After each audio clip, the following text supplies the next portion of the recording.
Magandang hapon mga ka-happy hour. Narito ang mga balita para sa MBC TV Network News Update 2 PM edition.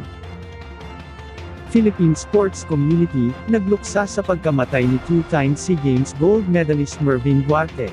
Yan ang MBC TV Network News ni Matchpoint Mili Borja.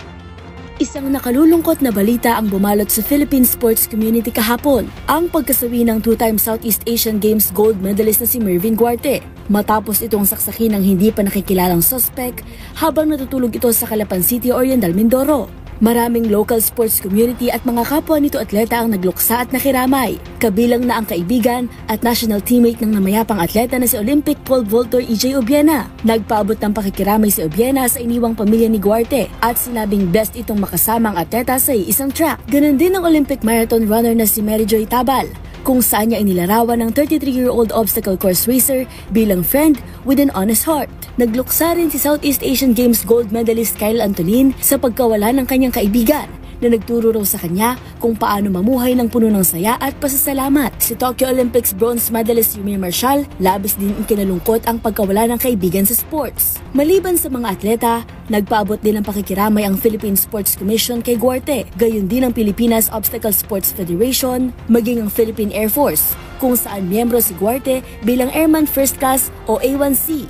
Kinundina ng mga organisasyon at mga atleta ang pagkamatay ni Guarte at humiling na mabigyan ng agarang hustisya ang mga taong naiwan ng pumanaw ng multi-medalist athlete. Nagwagi ng ginto ang tubong Calapan City na si Guarte sa 32nd SEA Games sa Cambodia taong 2023 sa sport na obstacle course racing. Bago ito, una na niyang nakuha ang ginto sa 2019 SEA Games nang duminahin ng men's 5 km ng OCR event. Maliban dito, hawak din ni Guarte ang 2 silver medal mula 2011 edition ng sport naman na track events. Para sa MBC TV Network News, ito si Mili Borja ng DZRH TV, una sa Pilipinas, una sa Pilipino.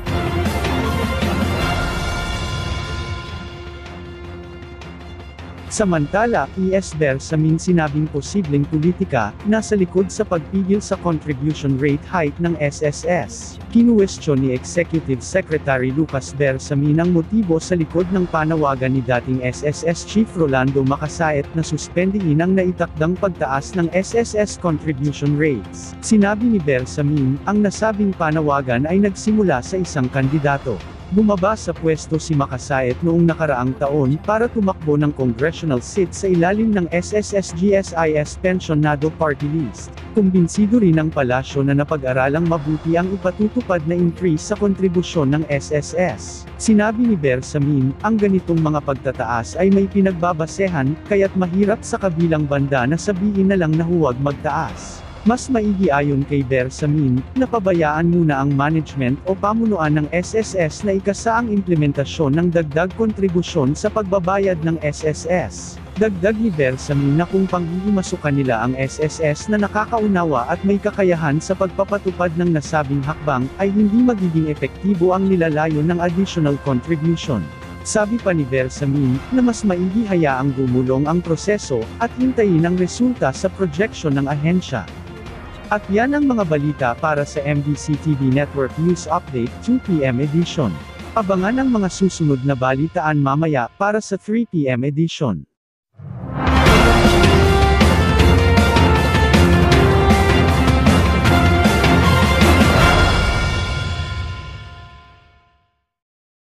Mga ka-happy hour, kung gusto mong manood ang mga balita sa MBC TV Network News Update, mag-subscribe sa aming YouTube channel, i-like ang aming Facebook page, at i-follow sa aming TikTok account.